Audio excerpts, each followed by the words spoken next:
स्वागत है आपका मेरे YouTube चैनल विशाल जानी में। और मेरे पीछे जो समंदर है वो देख के आप समझ ही गए होंगे कि हम पहुंच चुके हैं गुजरात में आए एकमात्र केंद्र शासित प्रदेश दीव में।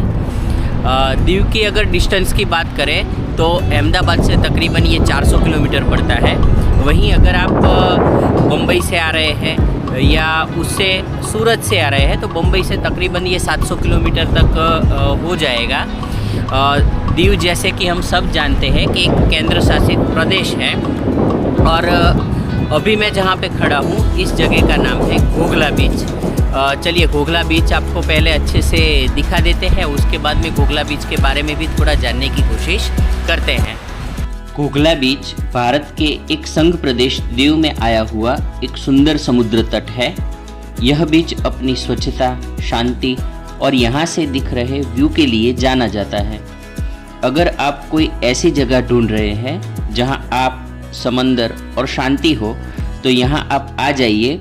अगर आप स्पेशली फोटोग्राफी के लिए कोई अच्छी जगह ढूंढ रहे हैं तो इससे बेहतर जगह आपको नहीं मिलेगी, क्योंकि यहाँ मिनिमम क्राउड होता है तो डिस्टर्बेंस भी काफ़ी कम होता है।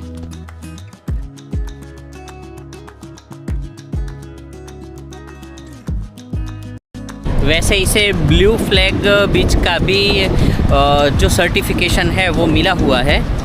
अगर बात करें ब्लू फ्लैग सर्टिफिकेशन के बारे में तो उसमें 33 तरीके के पैरामीटर्स होते हैं। जो भी बीच उसे पास करता है उसी को ये ब्लू फ्लैग जो सर्टिफिकेशन है वो दिया जाता है। और यहाँ पे अगर आप देखें उस सर्टिफिकेशन के बारे में या कहूँ कि इस बीच के बारे में क्या ख़ास है, तो पहले तो यहाँ पे पब्लिक देखिए, हमारे अलावा कोई नहीं है, बहुत कम। अगर आप शांति चाहते हैं, समंदर किनारे आराम से बैठना चाहते हैं तो ये बीच बिल्कुल ही आपके ही लिए है।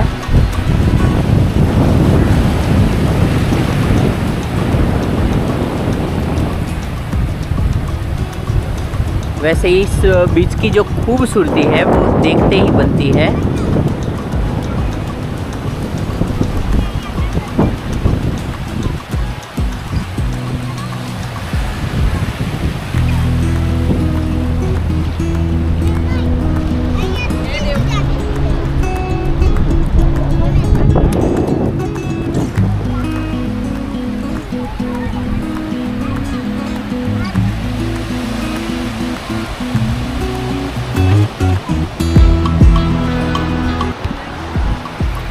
तो फिर से यही है घोघला बीच जिसके बारे में हमने जाना। वैसे दीव ऊना से दीव जाते हुए ये पहले ही आता है, तो ये हमारा अभी दीव में पहला ही दिन है। आज से ही हमारी दीव जो टूर है उसकी शुरुआत की है। अभी 2 दिन यहाँ पर हम रुकने वाले हैं, तो आगे की जगह आपको आगे के डेस्टिनेशन पे जाके दिखाते हैं। लेकिन ऊना से अगर दीव आप आ रहे हैं तो यहाँ पे देखने के लिए आप ठहर सकते हैं। आधा घंटा पौना घंटा इस बीच को भी मुझे लगता है कि आप दे सकते हैं और आराम से सुकून के जो कुछ पल है वो आप आराम से गुजार सकते हैं। फिर से एक बार ये बीच देख लीजिए, एक व्यू आपको मैं दिखा देता हूँ और उसके बाद चलते हैं दीव के आगे के हमारे डेस्टिनेशन यानी कि नागोआ बीच पे। इस बीच की सबसे खास बात है यहाँ का पानी, जो इतना क्लीन है कि आप पानी के नीचे रही ज़मीन और उस पर रहे शैल, शंख, स्टोन आसानी से देख पाएंगे। तो हम भी बच्चों के साथ जुड़ गए और शैल स्टोन इकट्ठा करने लगे। वैसे आपको बता दूं कि दीव में आप जहाँ भी जाएंगे आपको शैल स्टोन से बनी हुई बहुत सारी चीज़ें बाज़ार में मिल जाएगी। जहाँ इससे लेडीज़ ऑर्नामेंट्स बनते हैं वहीं ब्यूटीफुल शो पीस भी बने हुए आपको दिख जाएंगे। हालांकि प्राइस काफ़ी कॉस्टली रहता है। वैसे इन सारी चीज़ों का एक शैल म्यूज़ियम भी दीव में आया हुआ है, लेकिन अभी वो बंद है, कुछ कंस्ट्रक्शन का काम चल रहा है। तो हमने भी यहाँ 1 से 2 घंटे बिताए। यहाँ इतनी ब्यूटीफुल सीनरी और शांति है कि आपको पता भी नहीं चलेगा कि 1 से 2 घंटे कहाँ बीत जाएंगे।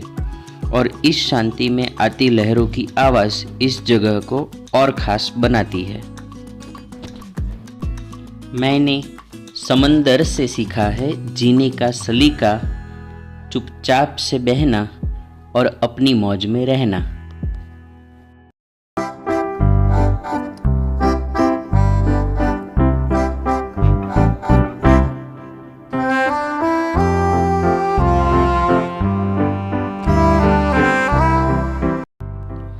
दीव गुजरात के अहमदाबाद से करीब 400 किलोमीटर की दूरी पर आया हुआ है। यहाँ पर आने के लिए आपको अहमदाबाद से डायरेक्ट बस मिल जाती है। वहीं अगर आप ट्रेन से आ रहे हैं तो नज़दीकी रेलवे स्टेशन वेरावल है, जो यहाँ से 90 किलोमीटर की दूरी पर है। वहीं यहाँ पर एक छोटा सा एयरपोर्ट भी है, लेकिन यहाँ पर बहुत ही कम फ्लाइट्स आती है। वैसे दीव एक द्वीप है, जिस वजह से ये चारों ओर पानी से घिरा हुआ है, जो 2 मुख्य ब्रिज से गुजरात से जुड़ा हुआ है। जहाँ एक ब्रिज जहाँ से हम आए हैं, जो अहमदाबाद भावनगर दीव तक आपको पहुँचाएगा, वहीं दूसरा ब्रिज है जो आप जूनागढ़ की ओर जा पाएंगे। तो अभी दोपहर के 12 बज चुके हैं और लंच टाइम हो गया है। तो हमने भी पहले नागोआ बीच के सामने ही आए रविराज रेस्टोरेंट में खाना खाया, अपना लंच किया और उसके बाद उसी जगह के सामने आए द रसल बीच रिसोर्ट में रुके।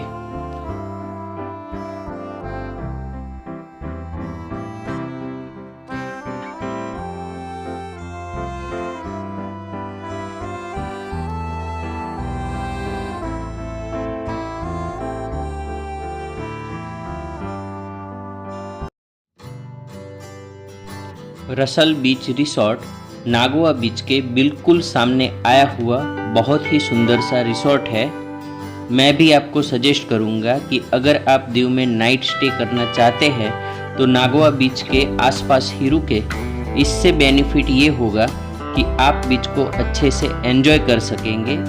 चलिए आपको रूम की टूर करवाते हैं।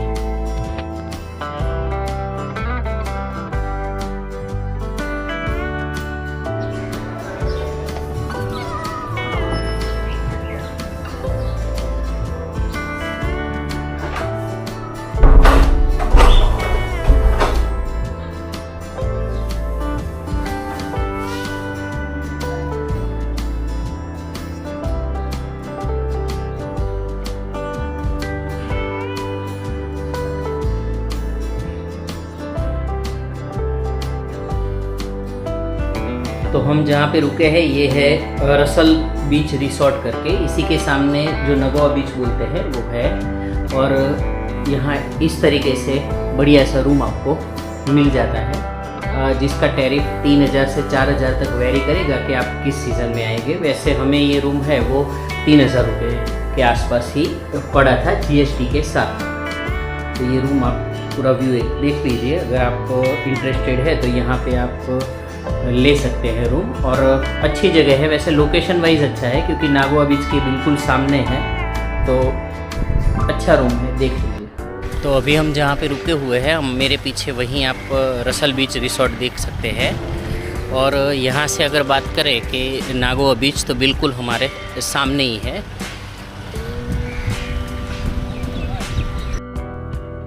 नागोआ बीच के सामने ही रिसोर्ट लेने से आपको फ़ायदा ये होगा कि आप जब जब बीच पर जाएंगे, स्पोर्ट्स एक्टिविटी करेंगे, स्विमिंग करेंगे या फिर पानी को एंजॉय करेंगे, तो पास में ही रिसोर्ट होने के कारण आप आराम से अपने कपड़े चेंज कर सकते हैं। वहीं थोड़ी देर वहां आराम करके फिर से समुंदर को एंजॉय करने आ सकते हो। साथ ही रात के वक्त समंदर किनारे अपनी फैमिली या कहूँ वाइफ के साथ वॉक कर सकते हो। वहीं अगर आप मॉर्निंग वॉक करना चाहते हो, सनराइज़ या सनसेट का व्यू एंजॉय करना चाहते हो, तो ऐसे काफ़ी सारे बेनिफिट आपको मिल जाते हैं। तो आगे हमने भी तकरीबन सारी स्पोर्ट्स एक्टिविटी की है और उससे इस वीडियो में शामिल करने की कोशिश भी की है।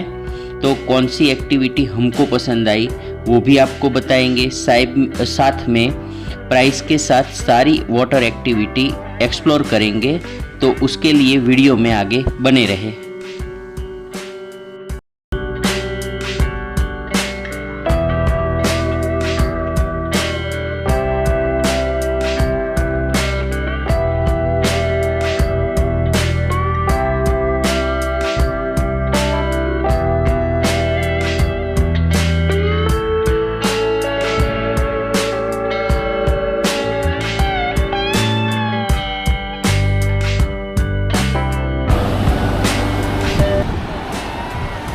बस हम भी अभी व्यू एंजॉय कर रहे हैं। देखते हैं कौन सी स्पोर्ट्स एक्टिविटी है वो अभी हो रही है, तो वो देखेंगे और साथ में यहाँ पे एंजॉय करने की कोशिश करेंगे।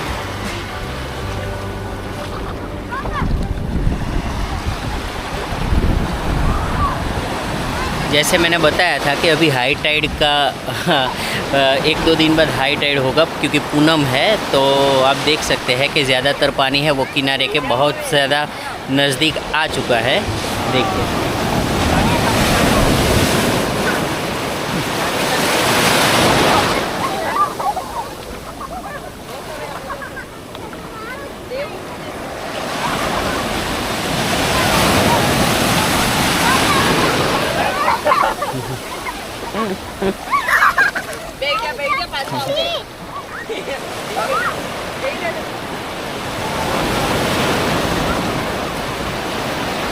वैसे यहाँ पे बहुत सारी वाटर एक्टिविटी भी मेरे पीछे आप देख सकते हैं कि काफ़ी सारी वाटर एक्टिविटीज़ होती रहती है।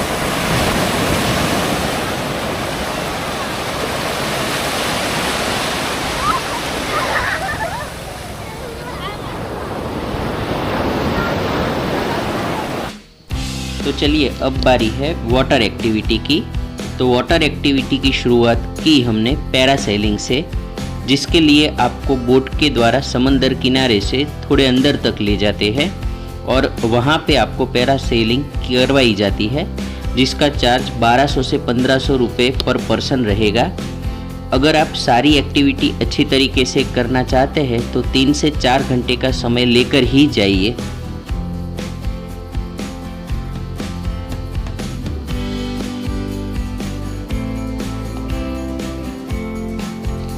वैसे पैरासेलिंग में आप कपल है तो आपके पास 2 ऑप्शन हैं। आप अकेले भी जा सकते हैं और आप अपने लाइफ पार्टनर के साथ भी जा सकते हैं। मैंने कपल वाला ऑप्शन चूज़ किया। जैसे जैसे आप हाइट पर जाते हैं और वहाँ से जो समंदर का व्यू होता है सच में अमेजिंग है।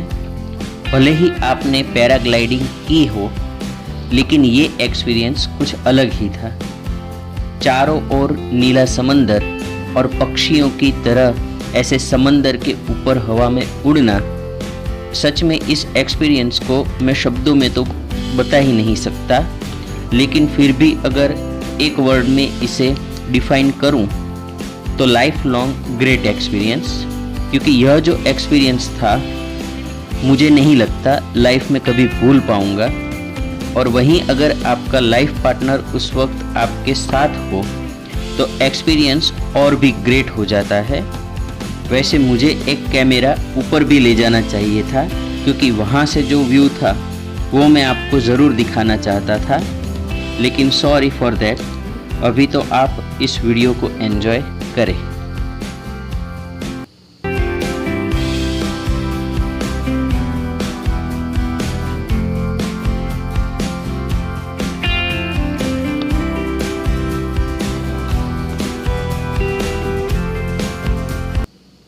यहाँ पर पैरासेलिंग के अलावा भी छोटी बड़ी मिलके 6 से 7 स्पोर्ट्स एक्टिविटी होती रहती है, जो सभी मज़ेदार थी। और हर एक्टिविटी का प्राइस 300 से 500 तक रहेगा। जैसे ही भीड़ बढ़ेगी प्राइस बढ़ेगा, जैसे ही भीड़ कम होगी प्राइस कम होगा। तो हमने सभी राइड्स को एंजॉय किया, जो आप वीडियो में भी देख सकते हैं। हम अगर हमारा एक्सपीरियंस शेयर करें तो सभी राइड्स बढ़िया रही, लेकिन सबसे ऊपर मैं रखूँगा पैरासेलिंग को।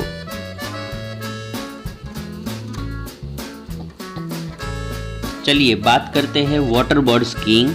तो इसमें शुरू में तो डर लगता है, लेकिन जैसे ही आप बोर्ड पर बैलेंस बना लेंगे आपको बहुत ही मज़ा आने वाला है। आपको लगेगा जैसे आप पानी पर फिसल रहे हो। वहीं अगर आप बोर्ड पर बैलेंस बना के रख सकते हो तो आप स्पीड बोट घुमाने के लिए भी बोल सकते हैं। हमने बोल दिया था कि भाई सीधा ही रखना, यही बैलेंस हो जाए वही बहुत है। काफ़ी सारी एक्टिविटी में मुझे लगा कि अगर आपको उसका एक्सपीरियंस हो तो आप उसे और अच्छे से एंजॉय कर सकते हैं। वहीं आप बैलेंस में कंफर्टेबल नहीं हो तो इसे अवॉइड ही कीजिए। अभी सिर्फ इस वीडियो को एंजॉय कीजिए।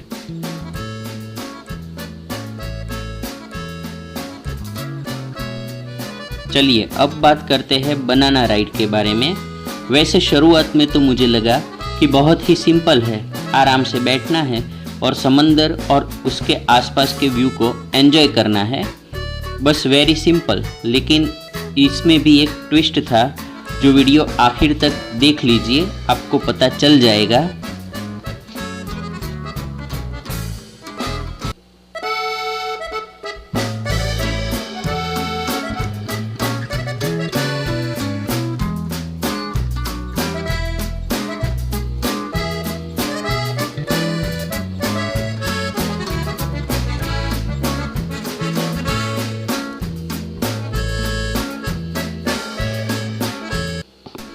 आराम से चलते चलते पता नहीं क्यों भाई साहब ने हमें घुमा के गिरा दिया। फिर पता चला कि यही ट्विस्ट था। वैसे ये किनारे पर आकर करना होता है, लेकिन हमें थोड़ा ज़्यादा गहरे पानी में फेंक दिया, जहां हमने भी आराम से फ़ोटो खिंचवाए।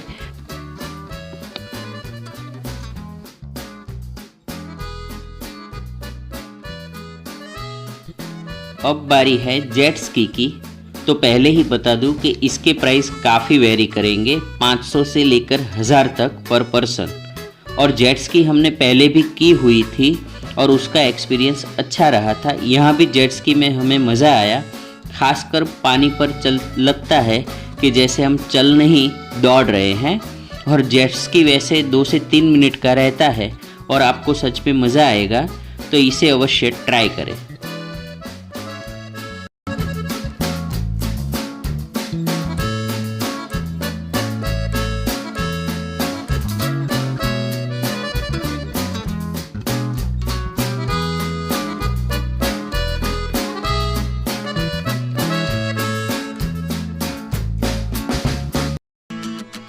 और लास्ट में पॉट राइड।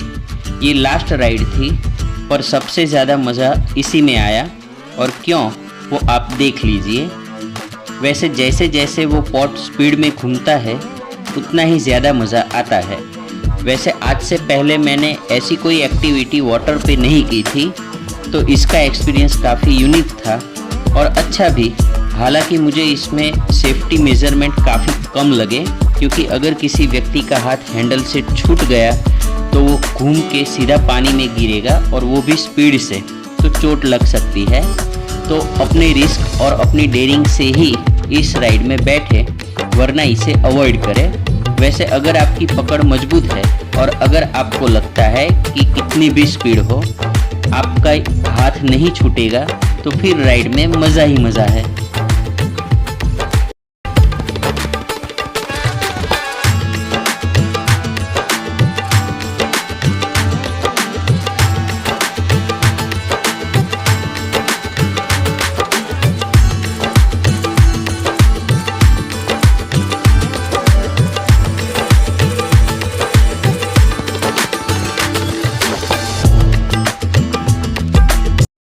जैसे कि मैंने बताया, हम पहुंच गए हैं नागोआ बीच।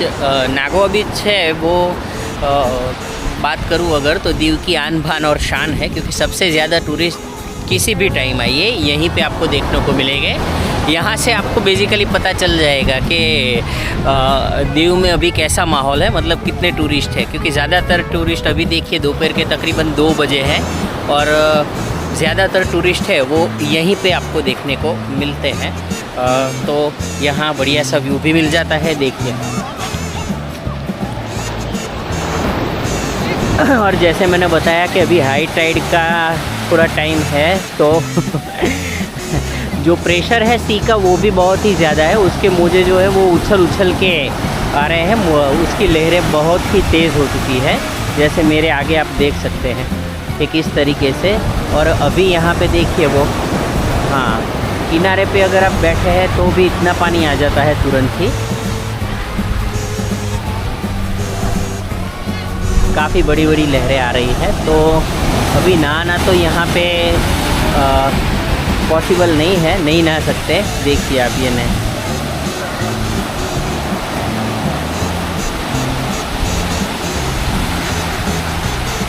क्योंकि जो समंदर है उसका बहाव ही इतना तेज़ है कि आपको अपने साथ समंदर लगता है कि जैसे अंदर खींच के ले जाएगा।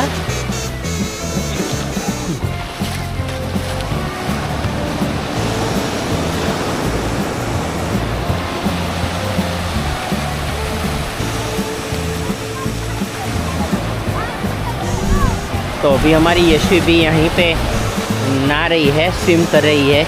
यशवी स्विमिंग के लिए नहीं जाना है? ये लहर आई। तो ये व्यू देखकर किसी शायर की एक बात याद आती है कि तुम्हारे शहर का मौसम बड़ा सुहाना लगे, मैं एक शाम चुरा लूं अगर बुरा ना लगे। सच में इतना सुंदर ये दृश्य है कि अब इससे सुंदर हम क्या ही देख लेंगे। आप नागोआ बीच पर किसी भी वक्त आ सकते हो, आपको उतना ही मज़ा आएगा जितना अभी। लेकिन अगर आप स्पेशली वाटर एक्टिविटी के लिए आ रहे हैं तो मॉनसून में मत आइए, उस वक्त सारी एक्टिविटी बंद ही रहती है। सबसे अच्छा समय अक्टूबर से फरवरी तक रहता है, क्योंकि उस वक्त सारी वाटर एक्टिविटी भी शुरू हो जाती है और उस समय वेदर भी बहुत ही अच्छा रहता है। तो जो नागोआ बीच है वो दीव से तकरीबन 5 से 6 किलोमीटर बोलूँ कि दीव शहर से या फिर दीव जो फोर्ट है वहाँ से दूर आया हुआ है। और अगर बात करें कि इस बीच के बारे में तो अर्धचंद्राकार जो हम बोलते हैं उस तरीके का इसका आकार है और तकरीबन 2 किलोमीटर लंबा ये बीच है। तो आप शाम के वक्त आ जाइए, दोपहर के वक्त आ जाइए। जैसे मैंने बताया अभी दोपहर के 2 बजे हुए हैं, तो आप अगर दोपहर को भी यहाँ पे आएंगे तो भी आप देख सकेंगे कि काफ़ी भीड़ आपको यहीं पे मिलेगी और यहाँ पे आपको बहुत ही अच्छा लगेगा। वैसे थोड़ी गर्मी अभी हो रही है क्योंकि धूप है, ठीक है, इतनी ठंड नहीं है और धूप थोड़ी ज़्यादा है तो थोड़ी सी गर्मी लग रही है। लेकिन समंदर किनारे जब भी आप होते हैं तो इस आवाज़ के सामने कोई भी गर्मी नहीं लगती है। मतलब कि इस आवाज़ से इतनी रूह को शांति मिलती है, इतना सुकून मिलता है कि हमें सच में बहुत ही अच्छा लगता है, बहुत ही बढ़िया लगता है। तो चलिए, हमने बीच को अच्छे से एक्सप्लोर कर लिया, हमारी सारी एक्टिविटी भी हो गई। अब चलते हैं हमारे होटल की ओर, जहां रास्ते में आती हुई शॉप्स और बीच के सामने आया फूड कोर्ट आपको दिखाते हैं। साथ में ही अगर आपने यहाँ होटल बुक ना किया हो तो भी कोई फिक्र करने की ज़रूरत नहीं। यहाँ बीच के सामने ही आपको बहुत सारे चेंजिंग रूम, बाथरूम वगैरह मिल जाते हैं जो 30 से 50 रुपये चार्ज करते हैं। वहीं बीच के सामने ही पार्किंग है जहां आप अपनी कार पार्क कर सकते हैं, जिसका चार्ज 50 रुपये रहता है। वहीं हमने स्पोर्ट्स एक्टिविटी का पूरा जो पैकेज था वो 3000 रुपये पर पर्सन लिया था, जिसमें आपने जो भी एक्टिविटी देखी वो सभी हम कवर हो जाती है। और पैकेज लेते वक्त प्राइस में बार्गेनिंग अवश्य कीजिए। वहीं अगर आप सभी वाटर एक्टिविटी की वीडियो भी साथ में लेना चाहते हैं तो वो लोग अरेंज कर देंगे, जिसका चार्ज 500 से 1000 तक रहेगा।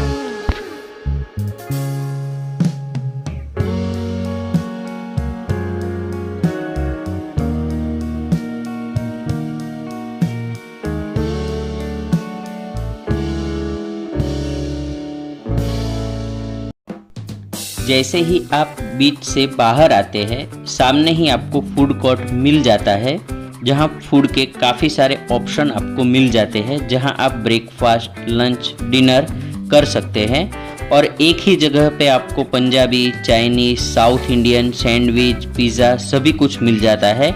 तो अगर आप ग्रुप में आए हुए हैं तो जिसको जो भी पसंद आए वो खाना खा सकता है। वहीं आपको होटल सिलेक्ट करने के लिए एक टिप देता हूँ।